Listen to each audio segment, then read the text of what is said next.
हमारा अलमिया कुछ ये है कि 26 लोग कत्ल हो जाते हैं और हम 24 घंटों के अंदर अंदर उनको भूल जाते हैं। 26 ज़िंदगियाँ ख़त्म हो जाती हैं और 12 घंटे बाद आप बुलेटिन्स देखें या आप हमारे से भी पूछे तो उसका जिक्र ही नहीं होता।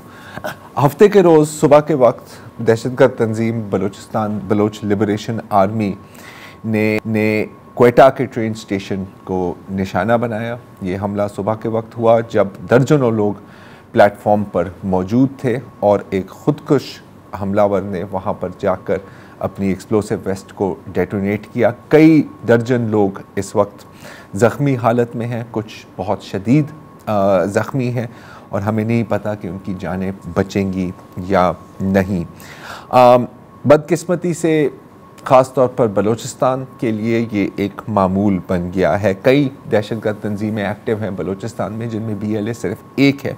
इस हमले की ज़िम्मेदारी BLA ने कबूल की है और 26 जो लोग शहीद हुए हैं उनमें 1 दर्जन फ़ौजी एहलकार और 6 रेलवे के मुलाजमीन भी शामिल हैं।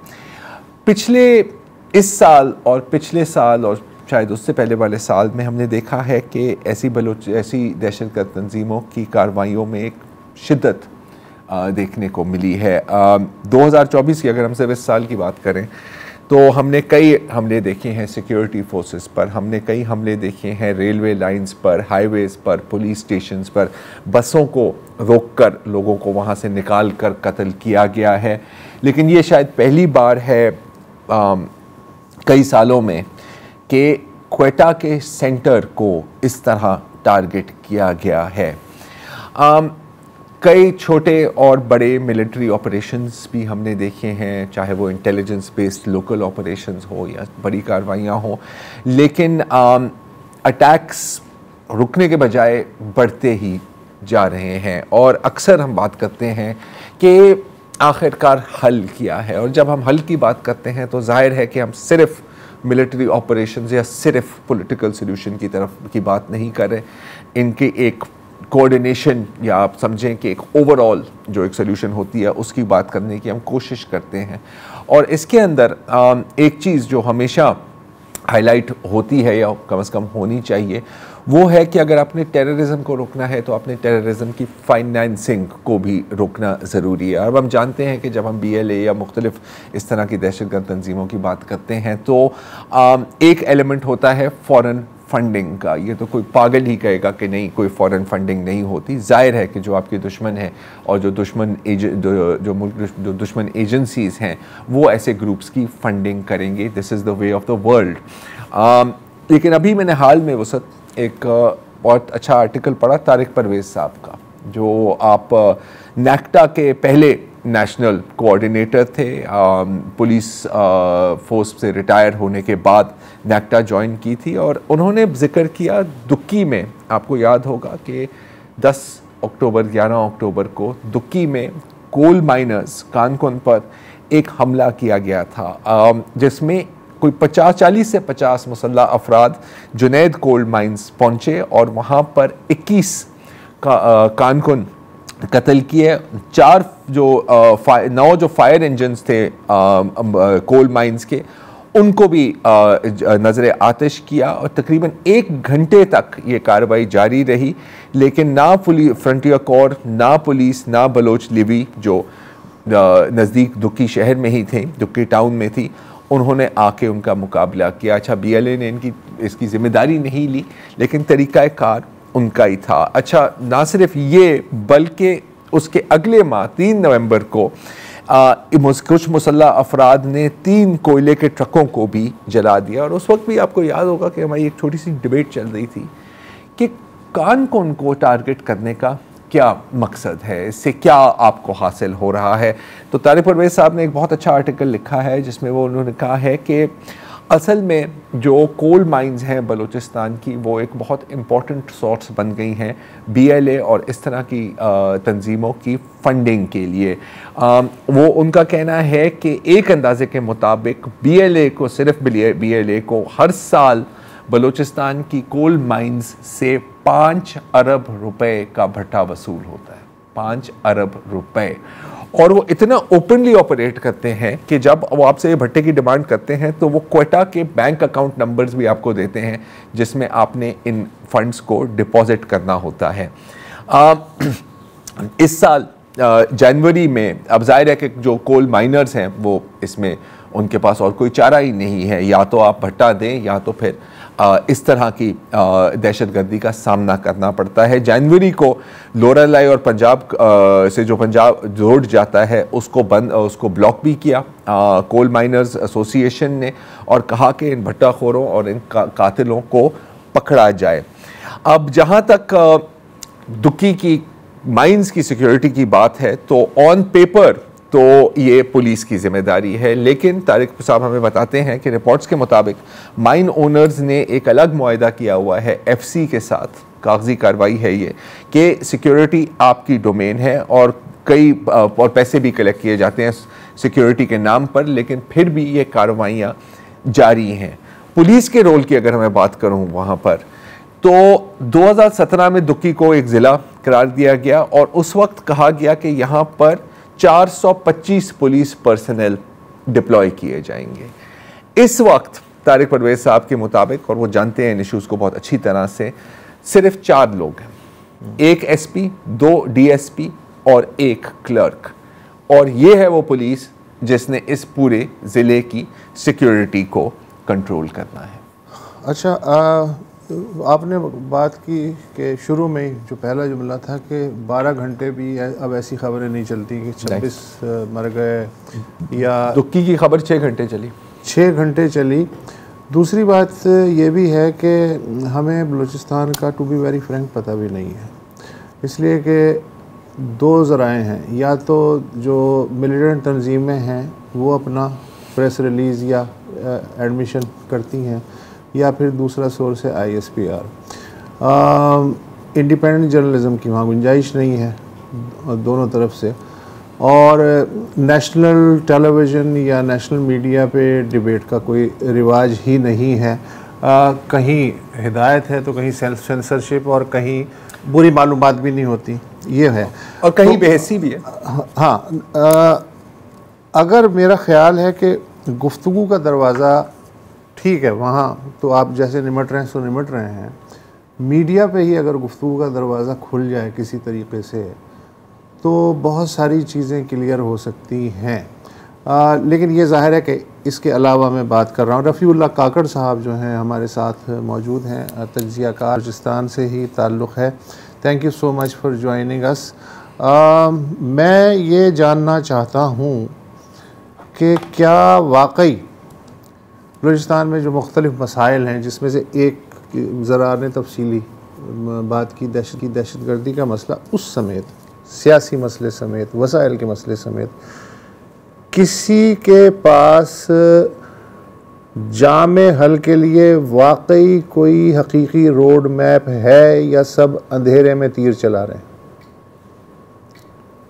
जी, बहुत शुक्रिया आप सबका, और बलूचिस्तान के इस अहम मौजू पर बात करने के लिए और मुझे दावत देने के लिए। मेरे ख्याल से बलूचिस्तान का जो मसला है उस पर आपके इस प्रोग्राम में हम कई दफ़ा जिक्र कर चुके हैं। उसका देरपा और दीरीना हल के लिए रोड मैप तो मौजूद है, या उसका होना तो आसान है। असल मसला ये है कि क्या साहिब इख्तियार और साहिब इक़्तिदार लोग उस रोड मैप पे अमल दरामद के लिए जो इक़दामात उठाने चाहिए उसके लिए कोई तैयार है कि नहीं है। बदकिस्मती से मुझे वो विलिंगनेस, वो तैयारी कहीं नज़र नहीं आती, बल्कि मुझे ज़्यादा अफसोस इस बात पे होता है और थोड़ी सी मायूसी भी होती है। पिछले 5-6 साल में आपके पास इस प्रोग्राम में कई दफ़ा हम इन मसाइल पे बात कर चुके हैं, और हर साल के साथ, गुज़रते वक्त के साथ, बतौर एक तालिब इल्म और बलूचिस्तान में इन मसलों को करीब से देखते हुए मैं इस नतीजे पर पहुंचा हूँ कि वो हालात बद से बदतर होते जा रहे हैं, और जो साहिब इख्तियार और साहिब इक़्तिदार हल्के हैं वो माजी की गलतियों से सबक सीखने की बजाय उनसे पिछली से ज़्यादा बड़ी गलती करते हैं, और नतीजतन उसका जो खमियाजा है वो आम आवाम को। अच्छा, लेकिन रफीउल्लाह रोड मैप ऐसा तो नहीं हो सकता ना कि किसी के पास भी हो। आपने बात की साहिबान इक़्तिदार, उनके पास भी तो कोई रोड मैप है ना जिस पे वो अमल कर रहे हैं।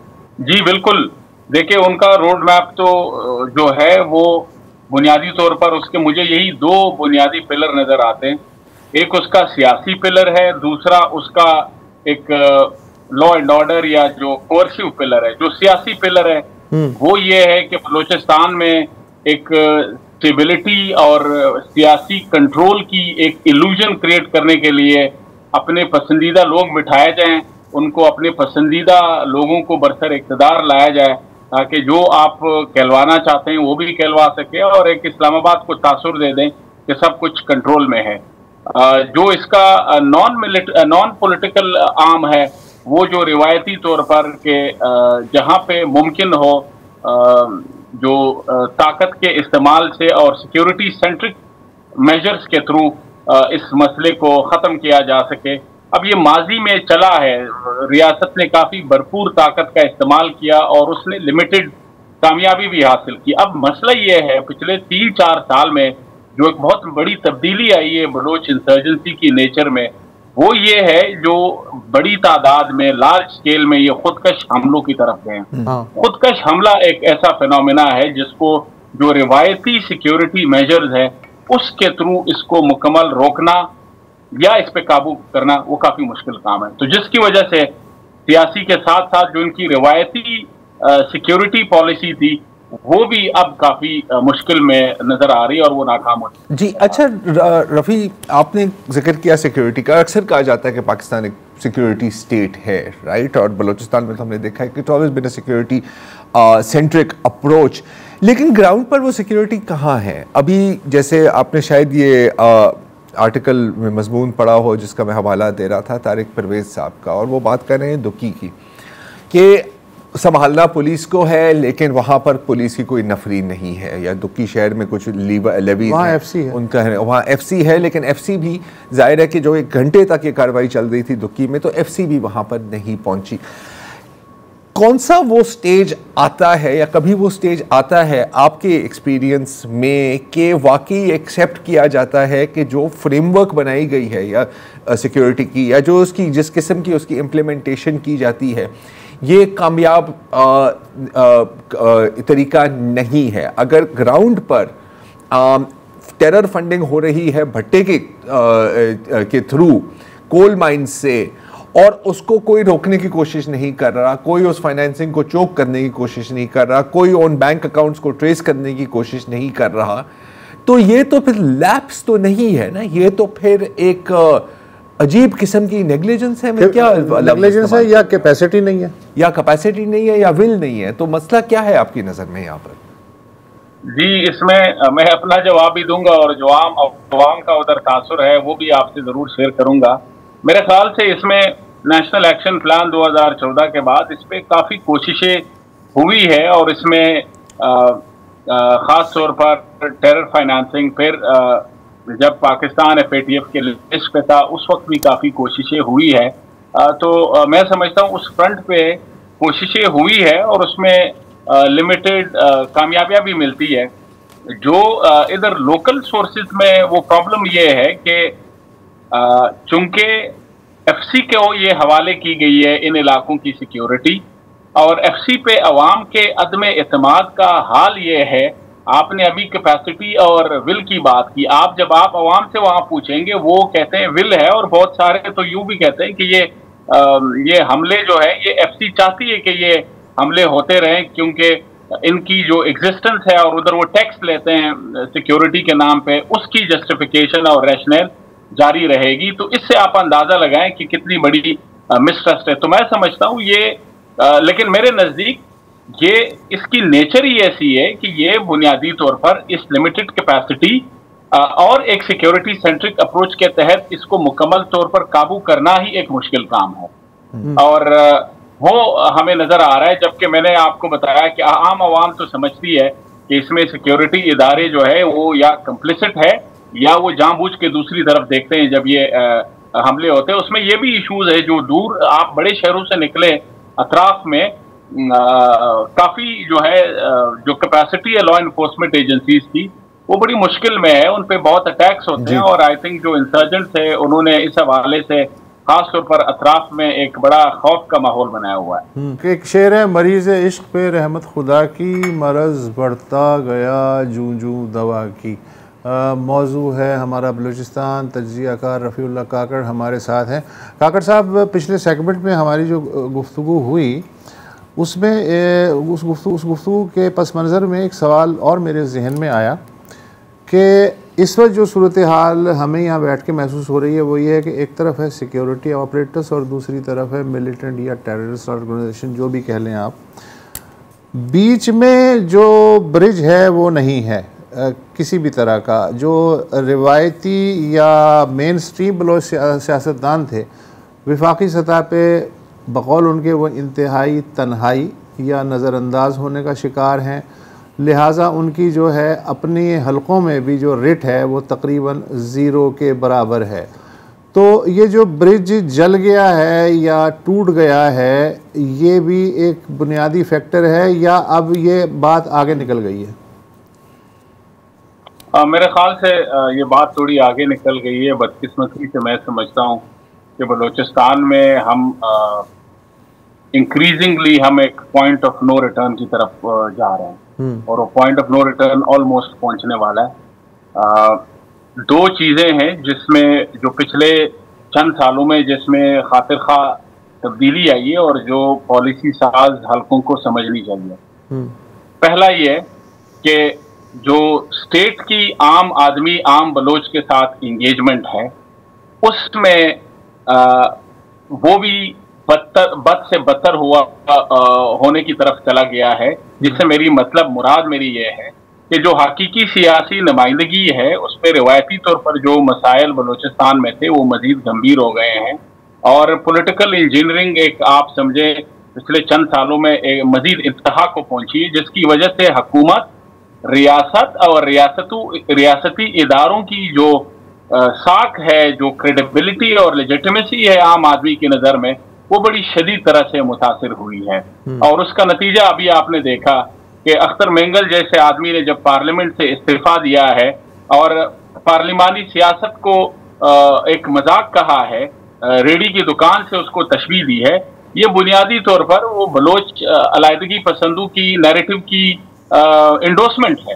वो यही तो कहते आ रहे हैं अपने हलकों में पिछले 15-20 साल से कि पार्लिमानी सियासत से बलोच के बुनियादी मफादात का तहफ़्फ़ुज़ नहीं हो सकता। अख्तर मेंगल जैसे लोग उनके साथ एग्री नहीं करते थे। उन्होंने पिछले चंद सालों में पार्लिमानी सियासत में बढ़ चढ़ के हिस्सा लिया और आखिर में वो इस नतीजे पे पहुंचे, तो इनडायरेक्टली उन्होंने उस बयानिए को इंडोर्स किया और ये उस इंसर्जेंट के बयानिए की जीत है।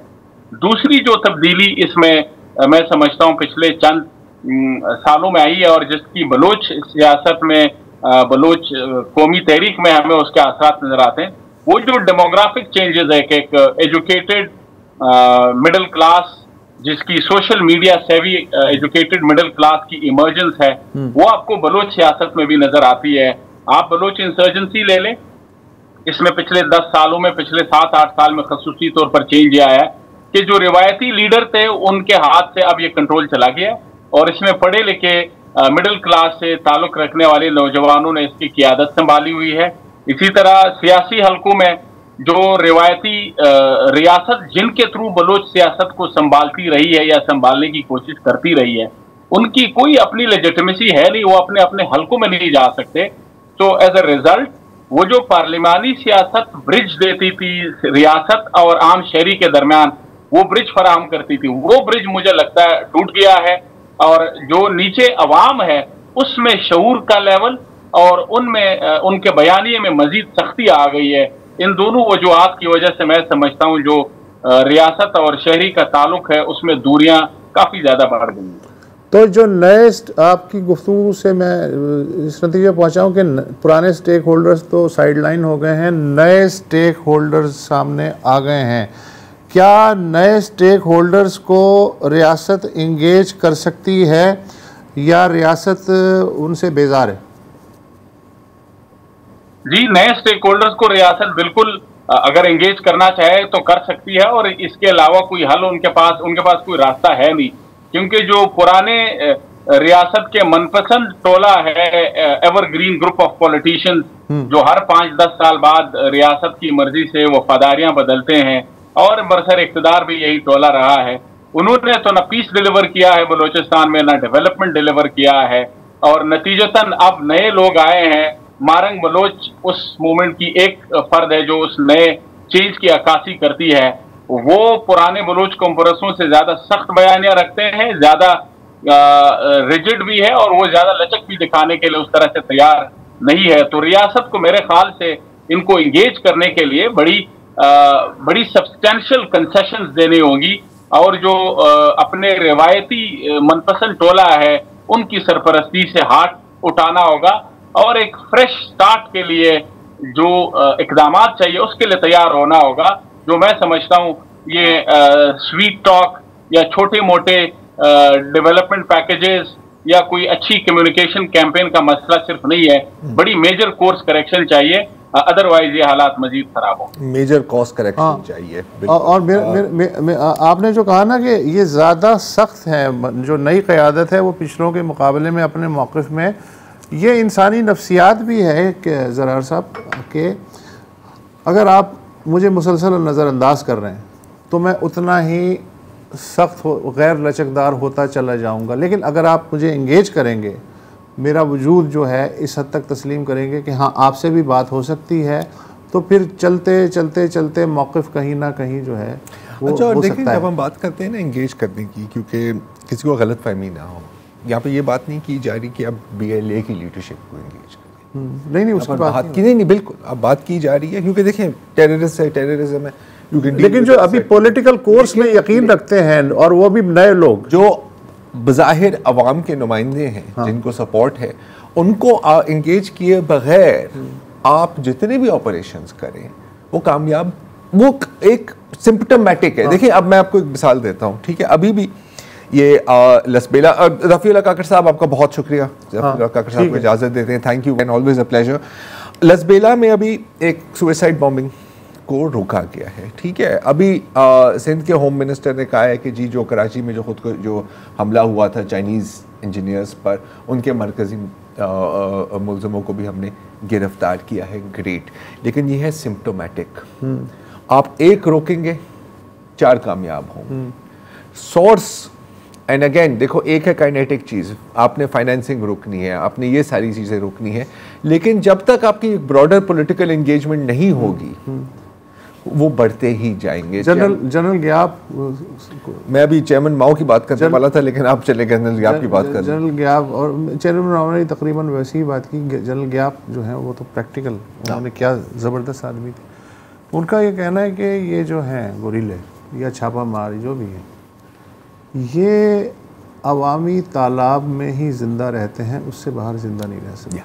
एग्जैक्टली। तो या तो आप पूरे तालाब को खुश कर दें, वो आप कर नहीं सकते, वो आप कर नहीं सकते, लिहाजा आप कुछ मछलियों को अपनी तरफ करना होगा आपको। कॉमन सेंस की बात है, और कॉमन सेंस बहुत महंगी है। There is nothing common about sense.